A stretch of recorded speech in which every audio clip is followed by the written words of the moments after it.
Indo British advanced pain clinic నొప్పి మాయం surgery దూరం. For appointments 9155515563. నమస్తే, welcome to I dream social spotlight with Kavitha.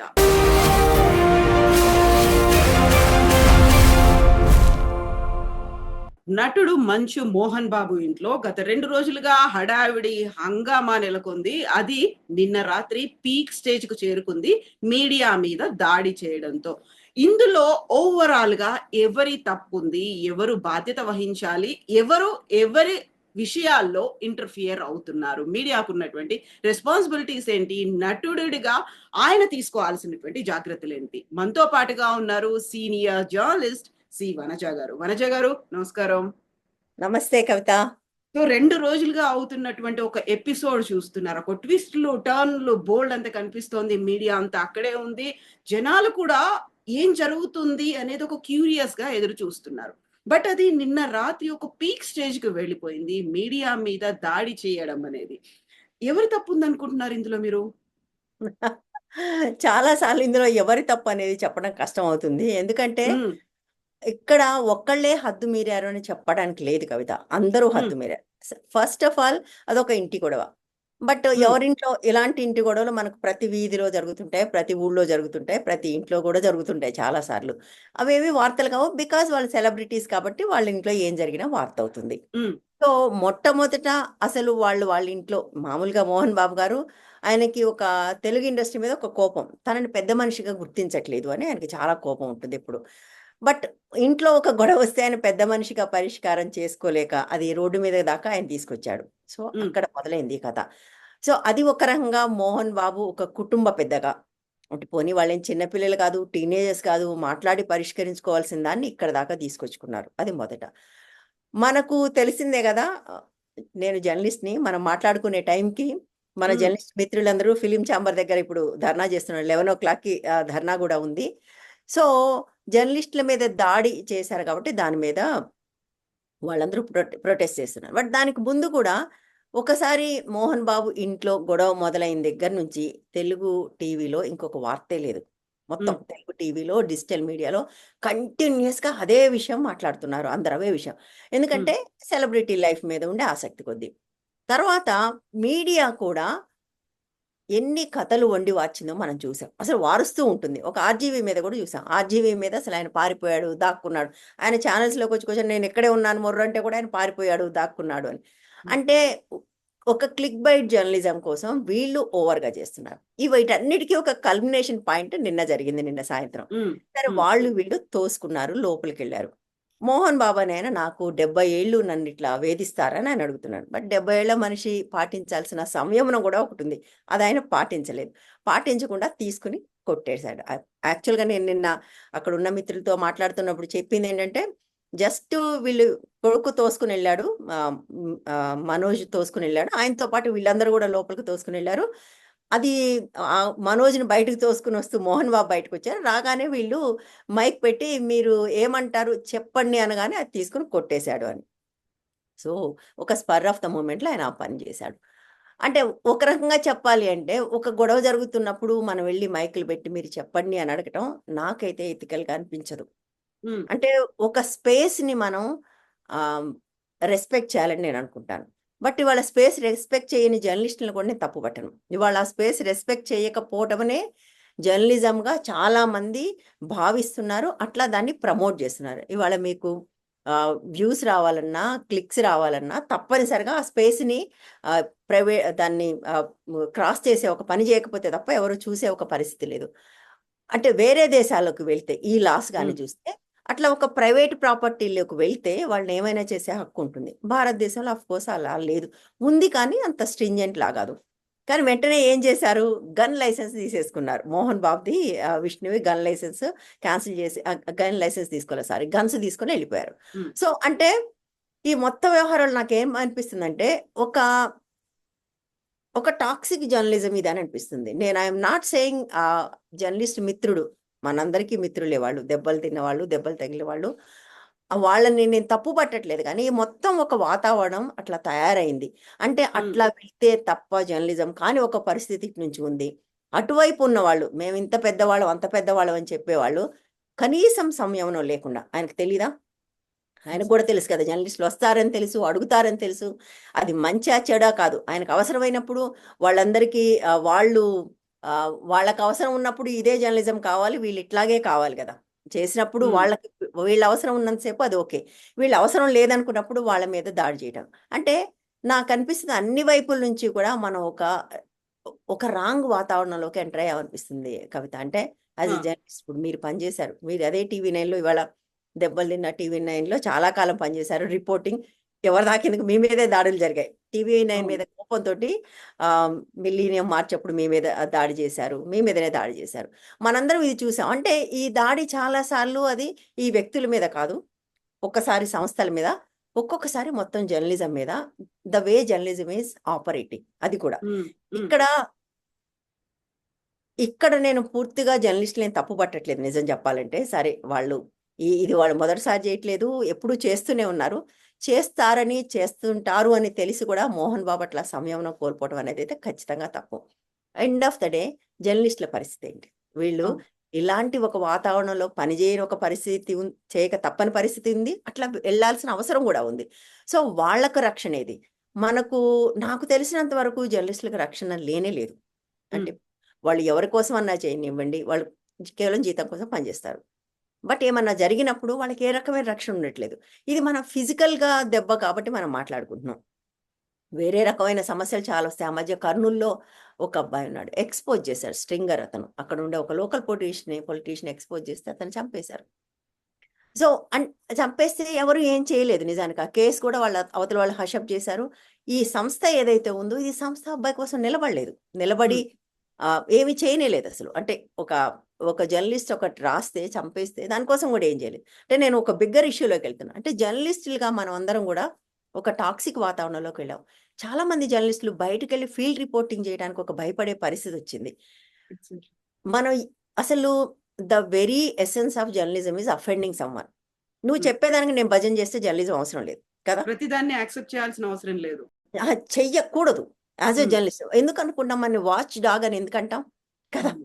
Watch dog అనే మాట ఎందుకు? నువ్వు చెప్పింది ఓకే అని చెప్పడాన్ని పబ్లిక్ రిలేషన్స్ అంటారు, దానికి పిఆర్ డిపార్ట్మెంట్ ఉంటుంది ఎవరికైనా.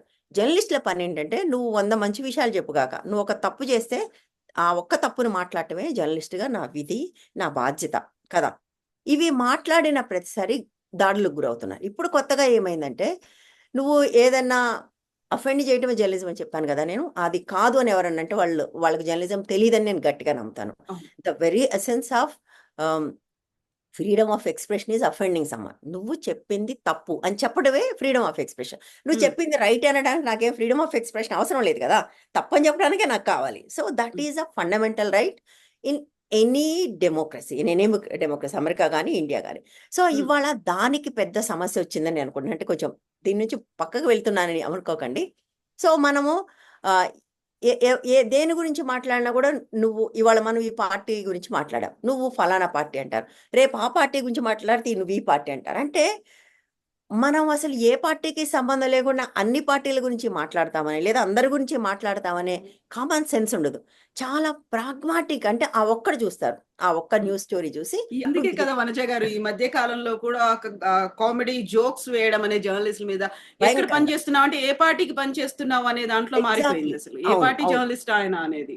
అవును విచ్ ఇస్ అంటే పార్షల్లీ ట్రూ. అది కూడా మనకు తెలుసు. ఎందుకు ఇవాళ ఇండిపెండెంట్ జర్నలిజం లేదా డిజిటల్ జర్నలిజం ఎందుకు పాపులర్ అవుతుంది అన్నది మనకు తెలుసు. ఎందుకంటే దాదాపుగా అన్ని మీడియా సంస్థలు ఏదో ఒక పార్టీకి అనుకూలంగా మారిపోయిన తర్వాత ఆ సమస్య ఖచ్చితంగా వచ్చింది. అన్ని మీడియా సంస్థలు అట్లా ఉన్నాయి. బట్ చాలా తక్కువ మాత్రమే, కొంతమంది మాత్రమే ఏ పార్టీకి అఫిలియేషన్ లేకుండా ఉన్నారు. కానీ వాళ్ళని కూడా వదిలిపెట్టట్లే. అంటే ఏమైందంటే ఆ మొత్తం వాతావరణం అట్లా మారిపోయింది. నువ్వు మాట్లాడితే తప్పకుండా ఏదో ఒక పార్టీకి అనుకూలంగానో అనుకూలంగానే ఈ పార్టీ కోసం మాట్లాడుతున్నావని తప్ప నువ్వు ఒక అంశం కోసమో ఇష్యూ కోసం మాట్లాడుతున్నావని యాక్సెప్ట్ చేసే పరిస్థితి దాటిపోయింది. So coming back to Mohan Babu issue, మళ్ళీ మోహన్ బాబు ఇష్యూ దగ్గరకు వస్తే ఇప్పుడు ఆ పిల్లోడికి దెబ్బ తగిలింది. నిజానికి చాలా చాలా తీవ్రమైన గాయమైంది కంటికి దీనికి మధ్యలో. కాస్మెటిక్ సర్జరీ చేయాలంటున్నారు. ఐ డోంట్ నో ఎంతవరకు ఆ సంస్థ తన వెంట నిలబడుతుందో నాకు తెలీదు. దానివల్ల వచ్చే ట్రామా, బాధ, మోహన్ బాబు వాళ్ళ ఫ్యామిలీ, ఇదంతా కూడా అంటే ఎక్కడో అందరం దారి తప్పామనిపిస్తుంది కవిత నాకు. ఉమ్, ఉమ్, ఉమ్. సమాజంగానే మనం ఒక దారి తప్పామనిపిస్తుంది. అంటే యా ఒక ఒక సెలబ్రిటీ విడిపోతే మనకది వార్త. ఆ వార్తను వారం రోజులు రుబ్బుతాం. వాళ్ళు పెళ్లి చేసుకుంటే వారం రోజులు రుబ్బుతాం. ఒక ఫ్యామిలీలో గొడవైతే వారం రోజులు రుబ్బుతాం.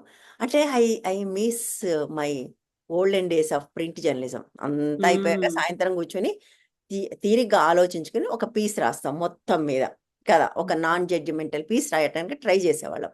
ఇప్పుడు అసలు లేదు. కంటిన్యూస్‌గా జడ్జిమెంట్స్ మనం పాస్ ఆన్ చేస్తూ ఉంటాం. ఇప్పుడు చూడండి సోషల్ మీడియాలో ఎంతమంది ఆల్రెడీ కొన్ని యూట్యూబ్ ఛానల్స్ ఊరు పేరు లేని యూట్యూబ్ ఎవరో ఒకళ్ళు సైడ్ తీసుకుని ఇందులో మంచు విష్ణు తప్పనేది ఒకళ్ళు, మనోజ్ తప్పని ఒకళ్ళు వీళ్ళే తీర్పులు కూడా ఇచ్చేస్తున్నారు. సో ఎవరు తప్పులేదు. జడ్జిమెంట్లు ఇచ్చేస్తున్నాం మనం. జడ్జిమెంట్లు పాస్ ఆన్ చేస్తున్నారు. ఎవరి జడ్జిమెంట్‌కి వాళ్ళు ఏమనాలి దానికి అవసరమైన ఆర్గ్యుమెంట్స్ మసాలా కూడా అంతా రెడీ, చేస్తున్నారు. మసాలా రెడీ అయిపోతుంది. నేను చాలా మర్యాదగా అన్నాను ఆర్గ్యుమెంట్స్ అని. యాక్చువల్‌గా వాళ్ళు చేస్తున్నది మసాలా దట్టించడమే. మసాలా దట్టించి వాళ్ళు అక్కడ జరిగింది. ఇక్కడ ఏంటి ఉమ్, ఇదంతా? ఈ జర్నలిజం ఇట్లా అయిపోయిందని కొంచెం బాధగా అనిపిస్తుంది నాకు. ఉమ్. యాహ్! సో ఇప్పుడు మోహన్ బాబు ఇష్యూకి సంబంధించి చూస్తే ఇండస్ట్రీకి పెద్దగా కావాలి, లేకుంటే ఒక సీనియర్ మోస్ట్ నటుడు, వెటరన్ ఆర్టిస్టు, అందులో విష్ణు కూడా మాకి ప్రెసిడెంట్ అయ్యి ఉన్నారు. సో ఆయన ఏంటంటే ఇండస్ట్రీలో ఆర్టిస్టుల దగ్గర ఏమైనా సమస్యలు వస్తే నా దగ్గరికే వస్తారు, నేను తీరుస్తాను అనుకున్నప్పుడు యూజువల్ గానే ఒక సెలబ్రిటీ అనగానే ఏమవుతుంది అనే క్యూరియాసిటీ అనేది ఉంటుంది, దాన్ని మనం చూపించాలి అనేటువంటి ఒక ప్రెషర్ కూడా ఆర్గనైజేషన్స్ దగ్గర నుంచి ఉంటుంది, జర్నలిస్టుల మీద అదే ఒత్తిడి అనేది మనం మిస్ అవుతే మళ్ళీ మనం రెస్పాన్సిబిలిటీ, మనం ఆన్సరబుల్ గా ఉండాలి, వాళ్ళు చేశారు మనం చేయలేదు, ఎందుకు మిస్ అయ్యాము, ఈ ప్రెషర్స్ ఇవన్నీ ఉన్నప్పుడు సో మోహన్ బాబు కూడా ఒక రియాక్షన్ అనేది ప్రాపర్ గా లేదు అనేది వాళ్ళు ఖచ్చితంగా తీసుకెళ్తేనే లేదు. ఖచ్చితంగా ఇప్పుడు మీరన్నది కరెక్ట్. ఇప్పుడు ఆర్టిస్టులకు సమస్యలొస్తే తీర్చాల్సిన ఒక పొజిషన్‌లో మంచు విష్ణు ఉన్నాడు.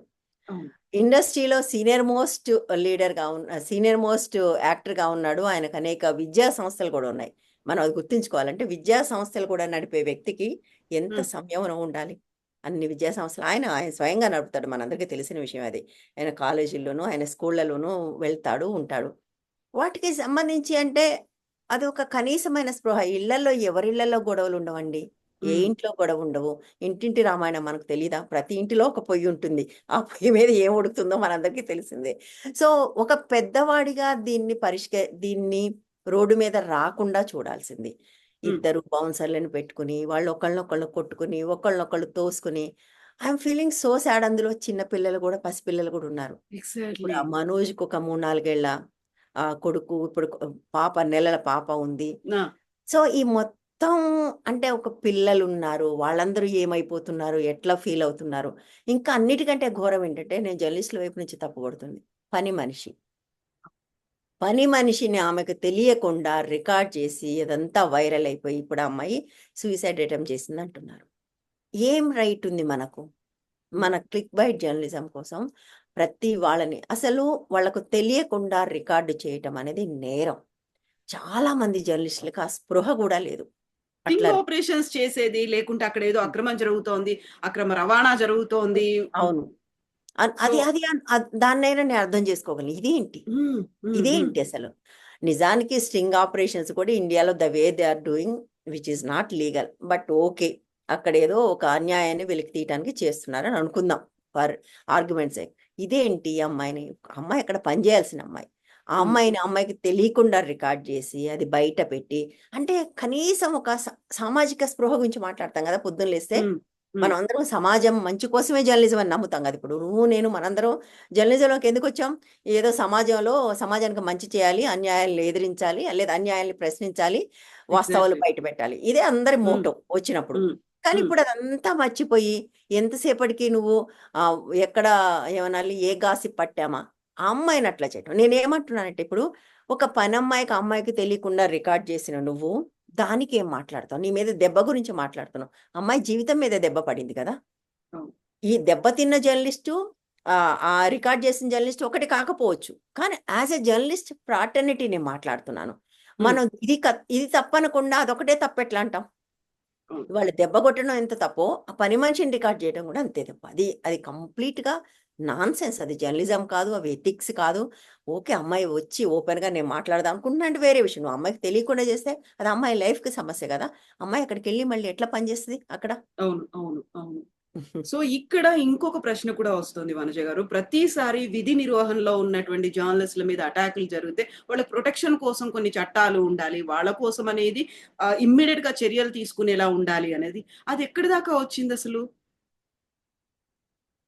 ఏమీ లేదు. జర్నలిస్టుల మీద దాడి జరిగితే దాన్ని ట్యాకిల్ చేయడానికి మనకు ప్రత్యేక చట్టాలు ఏమీ లేవు అసలు. అట్లాంటివి లేవు.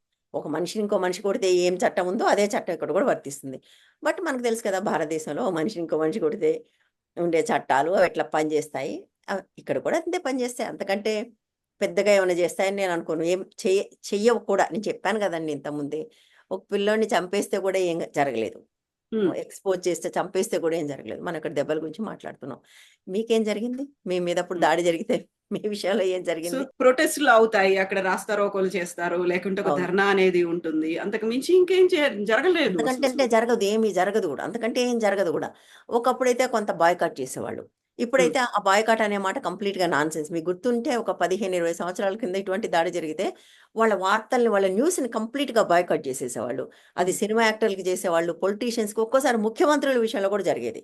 ఇదేంటి ఇంకా జర్నలిజం ఎంతో కొంత విలువలతో ఉన్న రోజుల్లో. ఇప్పుడది సాధ్యం కాదు. నువ్వు బాయ్‌కాట్ చేస్తే ఇంకొక ఛానల్ వాడు లేదా ఇంకొక యూట్యూబ్ వాడు ఈ వార్తలు ప్రసారం చేస్తారు. బికాజ్ లేకపోతే వాళ్ళకే ఉన్నాయి కాబట్టి వాళ్ళే చూపించేసుకుంటారు. వాళ్ళే చూపించేసుకుంటారు.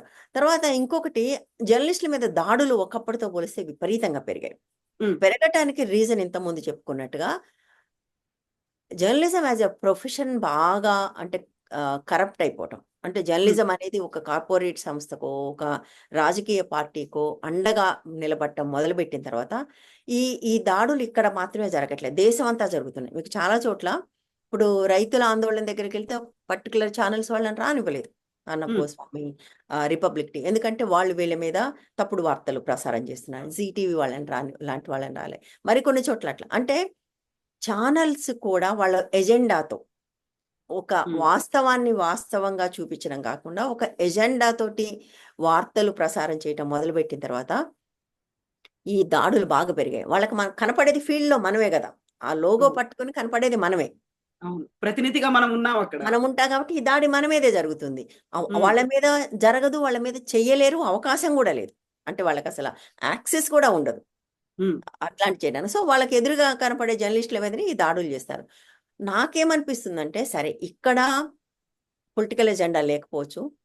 ఉమ్, మోహన్ బాబు ఆ క్షణంలో ఆవేశానికి లోనైపోయి అటువంటి పని చేసుండొచ్చు. కానీ ముందు ముందు ఈ దాడులు ఇంకా పెరుగుతాయని నాకనిపిస్తుంది. చాలా ఉమ్. పెరిగే అవకాశం కూడా ఉంది.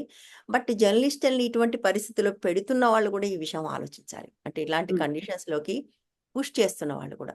ఆ మధ్య కొంతమంది విమెన్ జర్నలిస్టులు వెళ్తే కొడంగల్ దగ్గర వాళ్ళ మీద కూడా దాడి జరిగింది. మనందరం చూసాం. ఇంకా మనందరి మీద జరిగే దాడుల గురించి సరే ఇక్కడ మనం మాట్లాడుకోలేం గానీ, ట్రోల్స్, అబ్యూజివ్ కామెంట్స్ ట్రోల్స్‌లు, అవన్నీ దాడులు, పక్కన అంతే. అబ్యూజ్‌లు. నిన్నెవరో ఒకాయన చెప్పాడు, "దీన్ని ఎన్‌కౌంటర్ చేసుంటే బాగుండేది నన్ను" ఉమ్, అంటాడు ఓకే. కామెంట్. సో, ఈ స్థాయిలో మనుషులు జర్నలిస్టుల పట్ల ప్రవర్తించడానికి మన కాంట్రిబ్యూషన్ ఏంటి? మనం గూడా ఆలోచించుకోవాలి. ఇక్కడ మనము ఉమ్, అన్నప్పుడు యాస్ జర్నలిస్ట్‌లుగా చాలా మందికి చాయిస్ ఉండదు. బతుకు తెరువిది. అవును. మనం వచ్చినప్పుడు అందరం గూడా దీనితోటేదో సమాజం మారిపోతుందని వచ్చాం గానీ, ఓవర్ ఎ పీరియడ్ ఇది బతుకు తెరువు కింద మారిపోయింది. ఉమ్, మనం ఉద్యోగం చేయాలి, జీతం రావాలి, పని చేయాలి. సో, ఇ నాకు అంటే ఇదంతా మాట్లాడుతుంటే దీనికి పరిష్కారం ఏంటి? బహుశా నెక్స్ట్ క్వెషన్ అదే అడుగుతారు మీరు అవును, అవును. కదా! ఏం ఏం జరగాలి అసలు? ఏం పరిష్కారం? ఎట్లా మనం దీనికి పరిష్కారం లేదు Kavitha. Um, things are getting rotten and they will get more rotten. అది నాకనిపించేది. ఒక మ్యాడ్ రేస్, ఒక ర్యాట్ రేస్ అనేది తయారైన తర్వాత mad race, rat race, rotten race ఒకటి ఆ! కాదు అది. అందులో ఇంకొకటి కూడా ఉంటుంది. ఇప్పుడు వాళ్ళు పర్సనాలిటీస్, పబ్లిక్ ఫిగర్స్ వాళ్ళు. పబ్లిక్ ఫిగర్స్ కాబట్టి ఏం చేసినా క్యూరియాసిటీ అనేది ఉంటుంది. వాళ్ళు ఇన్సైడ్ చేసుకుంటే పర్లేదు. వాళ్ళంతట వాళ్ళే బయటకొచ్చి బయటకొచ్చారు. మనకు అవును. మీ మీడియాకనేది సమాచారం ఇస్తూ, వాళ్ళు కూడా మెయింటైన్ చేస్తూ ఇవన్నీ చేస్తున్నారు కాబట్టి ఆబ్వియస్‌గా ఎంటర్ అవ్వక తప్పని పరిస్థితి వచ్చింది కదా అనేది ఇంకొక వాదన ఉంటుంది. అవును. డెఫినెట్‌గా అందులో ఏం సందేహం లేదు గానీ, టెక్నికల్‌గా చూస్తే వాళ్ళకి they have no right to enter into the premises. అందులో ఏం డౌట్ లేదు టెక్నికల్‌గా హ్మ్. చూస్తే. బట్ అలాంటి టెక్నికాలిటీస్ పాటించడం మానేసి మనం చాలా కాలం అయింది. అదే Hmm. Mohan Babu cinema promotion కోసం అయితే లోపలికొస్తే ఆయన ఏమనడు. అంటే కోర్స్ అప్పుడు ఆయన యాక్సెప్ట్ చేశాడని. ఇక్కడ ఇక్కడ ఆయన అనుమతి లేకుండా ప్రవేశించారు కదా! That is also there. అందులో Hmm. ఏమీ సందేహం లేదు గానీ, బట్ అలాంటి టెక్నికాలిటీస్ పాటించడం మనం మానేసి చాలా కాలమైంది. ఎవరో ఒక భర్త నా భార్య ఎవరితోనో గదిలో ఉంది అని తలుపేస్తే మన వాళ్ళెళ్లి ఆ తలుపులు తీసుకొని లోపలికెళ్తున్నారు. Hmm. అండ్ ఏ రకంగా అది జర్నలిజం అవుతుంది? అది నీకు ఏ రకంగా రైట్ అవుతుంది వెళ్ళటానికి? మనం అలాంటి సంఘటనలు కూడా చూసాం. అవి రోజుల తరబడి ప్రసారం చేశారు ఆ దృశ్యాల్ని. అవును. ఎవరో ఒక పురుషుడు, ఒక స్త్రీ ఉన్నారు. ఆ భర్తకే వాటెవర్ ఇట్ ఈస్. భారతదేశంలో ఔట్‌సైడ్ వెడ్డింగ్ ఔట్‌సైడ్ రిలేషన్‌షిప్స్ అనేవి చాలా ఎక్కువని ఇప్పటికి అనేక సార్లు అనేక సర్వేలొచ్చాయి. ఎవడో ఒకడు అందులో ఏదో చేస్తే నీకు జర్నలిస్ట్‌గా నీకేం రైట్ ఉంది కెమెరా పట్టుకొని పోయి Hmm. వాళ్ళని షూట్ చేసి. సో, అవును. అంటే చాలా ఇది అంటే నేనేమంటున్నానంటే అది మనం క్వెషన్ చేసామా? అప్పుడు చేయలే. Hmm. అప్పుడు మిగిలిన జర్నలిస్టులని ఇది తప్పు అని ఎవరనలే. ఇది తప్పు నువ్వు ఎట్లా చేస్తావు? This is not a string operation. దీనివల్ల సమాజానికి ఏమి అవసరమైంది లేదు. ఒక పర్సనల్ ఇష్యూలోకి నువ్వు కెమెరా పట్టుకొని ఎట్లా పోతావు అని మనం ఎవరం మాట్లాడలేదు. బహుశా మనం అట్లా మాట్లాడాల్సిన అంశాలు మాట్లాడకపోవటం వల్లనే ఈ దాడులు ఇంకా పెరుగుతున్నాయి. రేపు అదే అంటారు కదా ఎవరైనా. Hmm. మీరు అప్పుడది ఎందుకు చేశారు? ఇప్పుడు ఇది ఎందుకు చేశారని అంటారు కదా! మనం మాట్లాడామా నిజంగానే? అలాంటివి ఎన్ని చూస్తాం. అలాంటి ఎంత చెత్త ఇవాళ జర్నలిజం కింద, న్యూస్ కింద వస్తుంది బయటికి. మనం మాట్లాడట్లే కదా! Hmm. యెస్. సో బోల్డన్ని అనాన్సర్డ్ క్వెషన్స్ అయితే ఉంటాయి. ఇది ఇలా ఒక చైన్, ఒక లూప్ లైన్ లాగా కంటిన్యూ అవుతూనే ఒక విష ఉంటుంది. వలయం అనుకోవాలి ఇది. ఇందులో అంతే. బలవుతున్నది ఎండ్ ఆఫ్ ద డే జర్నలిస్టులు. జర్నలిస్టులు అంతే. కొంతమంది అత్యుత్సాహం ఉండేవాళ్ళు ఉంటారు, చేస్తారు. ఐ డోంట్ థింక్ అది ఇప్పుడు అలాంటి పడగదిల్లోకెళ్ళి స్ట్రింగ్ ఆపరేషన్‌లు చేసేవాళ్ళు ఉన్నారు. హ్మ్. వాళ్ళందరినీ సమ్‌టైమ్స్ మీడియా సంస్థలు కూడా పంపిస్తాయి. బ్లాక్‌మెయిలింగ్ హ్మ్. Journalism it is called. Exactly. So, వాళ్ళు ఎగ్జాక్ట్‌లీ. పంపిస్తారు కొంతమంది. కొంతమంది వీళ్ళే అత్యుత్సాహంగా వెళ్తుంటారు. సో, సెన్సేషనే జర్నలిజం అయిపోయిన తర్వాత, క్లిక్ బైట్సే జర్నలిజం అయిపోయిన తర్వాత, హ్మ్. జర్నలిజము దిగజారిపోతూ ఉంది. దిగజారిపోతున్న జర్నలిజం వల్ల జర్నలిస్టుల మీద దాడులు పెరుగుతూ ఉన్నాయి. ఎండ్ ఆఫ్ ద డే అయితే మాత్రం మోహన్ బాబు చేసింది ఖచ్చితంగా తప్పు. సంయమనం పాటించి ఉండాల్సింది. అట్లా ఇప్పుడు ఇది చూస్తున్న వాళ్ళు చాలామంది చాలా స్టోరీస్ చెప్తున్నారు. ఆయన యూనివర్సిటీలో హ్మ్. తన కాలేజీలో ప్రొఫెసర్స్‌ని కూడా కొడతాడని ఇలాంటివి చాలా వార్తలొస్తున్నాయి. సో, వాటన్నిటికి ఊతం ఇచ్చిన వాళ్ళయ్యారు కదా! ఇప్పుడు అది నిజమో కాదో ఎన్ని వార్తలు వండి వారుస్తారు ఇప్పుడు మీకు తెలుసు కదా! ఎగ్జాక్ట్‌లీ. వాళ్ళని ఎగ్జాక్ట్‌లీ. కొట్టారు, వీళ్ళని కొడతారు, వాళ్ళని కొడతారు. చాలా మంది చెప్తూ ఉన్నారు నిజానికి అవన్నీ కూడా ఇప్పుడు. అతని తత్వం ఏమంత అండ్ మనకు తెలుసు కొంత. మోహన్ బాబు దురుసుగా ప్రవర్తిస్తారనే విషయం మనందరికీ తెలిసిందే. సో, కుటుంబంలో ఇంత గొడవ జరుగుతున్నప్పుడు దాన్ని కుటుంబ పెద్దగా బయటికి రానివ్వకుండా చూసుకోకపోగా బయటికొచ్చిన తర్వాత నీ సమస్య నీ ఫ్యామిలీది. దాన్ని హ్మ్. జర్నలిస్టుల మీద చూపించడం అనేది ఖచ్చితంగా తప్పు. అందులో ఏమీ సందేహం లేదు. ఇది మనం యాక్సెప్ట్ చేస్తే ఈ దాడులు ఇంకా పెరుగుతాయి. హ్మ్. కానీ మనం యాక్సెప్ట్ చేసినా చేయకపోయినా దాడులు ఇంకా పెరుగుతాయని నాకనిపిస్తుంది. యెస్. మనీష గారు. థాంక్ యూ సో మచ్ అండి. ఇది ఒక ఏమంటారు, ఒక పరిష్కారమా? లేకుంటే ఆన్సర్ అనేది లేనటువంటి ఒక లేదు. సమస్యగా మిగిలిపోతోంది. సో, అవును. ఎవరంతట వాళ్ళు ఒక రెస్పాన్సిబుల్‌గా, బాధ్యతగా ఫీల్ అవ్వాల్సినటువంటి అవసరం అయితే ఉంటుంది. ప్రతి విషయంలో ఏదైనా ఇష్యూ జరిగినప్పుడల్లా చెప్పుకునే అంశం ఇదే. ఇలాగే అవును. మాట్లాడుకుంటాం, ఇలాగే ఎండ్ ఇలాగే చేసేసుకుంటాం. ఆ మాట్లాడుకుంటాం. తర్వాత నెక్స్ట్ ఏమొస్తుంది, మళ్ళీ దాని గురించి మాట్లాడుకోవడానికి మళ్ళీ రెడీ. అంతే. యెస్ అండి. Thank you so much Vanaja గారు. Thank you Kavitha. Thank you. Thank you.